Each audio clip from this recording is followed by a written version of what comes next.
ನಮಸ್ಕಾರ ನೋಡಿ, ಇವತ್ತು ಪೂಜಾ ಅವರ ಕಷ್ಟಕ್ಕೆ ಸ್ಪಂದಿಸಿ ಇವತ್ತು ಕರ್ನಾಟಕ ಕಾವಲು ಪಡೆ ಒಂದು ಸಹಾಯ ಹಸ್ತವನ್ನು ನೀಡಿದೆ. ತನಗೆ ಅವ್ರಿಗೆ ಒಂದು ಸಹಾಯ ಮಾಡುವ ನಿಟ್ಟಿನಲ್ಲಿ. ಹಾಗಾಗಿ ತಾವು ಕೂಡ ಒಂದು ವಿಡಿಯೋನ ಅಪ್ಲೋಡ್ ಮಾಡಿದ್ರಿ ಸಾಮಾಜಿಕ ಜಾಲತಾಣದಲ್ಲಿ.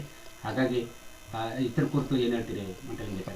ಮೊಟ್ಟ ಮೊದಲನಾಗಿ ಕರ್ನಾಟಕ ಕಾವಲು ಪಡೆ ಗುಳ್ಪೇಟೆ ಇವರೇ ಮೊದಲಾಗಿ ಈ ಬಡ ಕುಟುಂಬಕ್ಕೆ ಸಹಕಾರ ಕೊಟ್ಟವರು.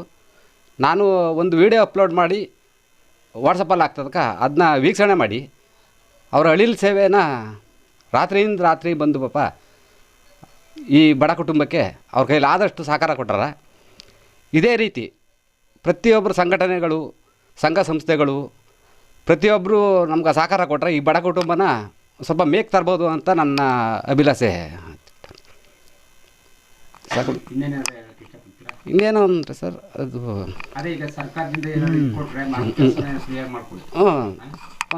ಮಾತಾಡಿ. ಸರ್, ಅದೇ ರೀತಿ ಈಗ ಸರ್ಕಾರ ಅನುದಾನದಲ್ಲಿ ಏನಾದ್ರು ಒಂದು ಸೈಟ್ ಏನಾದ್ರು ಕೊಟ್ಟರೆ, ಒಂದು ಮರದ ಸಾಮಗ್ರಿಗಳನ್ನ ಕೊಟ್ಟರೆ, ತಾವು ಅದನ್ನು ಸಂಪೂರ್ಣವಾದಂತಹ ಜವಾಬ್ದಾರಿನ ತಾವು ವಹಿಸ್ಕೊಂಡು ಪಾಪ ಈ ಬಡ ಕುಟುಂಬಕ್ಕೆ ಮಾಡ್ಕೊಳ್ಬೋದು. ಏನಂತೀರಿ? ಅದರಲ್ಲಿ ರೆಡಿ ಆಗಿರ್ತೀನಿ ಸರ್. ಏನಾದರೂ ನಮ್ಮ ನಂಜನಗೂಡು ತಾಲೂಕಿನ ಶಾಸಕರಾದಂಥ ಧ್ರುವನಾರಾಯಣ ಸರ್ರು ದೇವ್ರ ಕಡೆಯಿಂದ ಅವರು ಮನ್ಸು ಮಾಡಿ ಒಂದು ಸೂರ್ಯನ ದಯಪಾಲಿಸ್ತಾರೆ.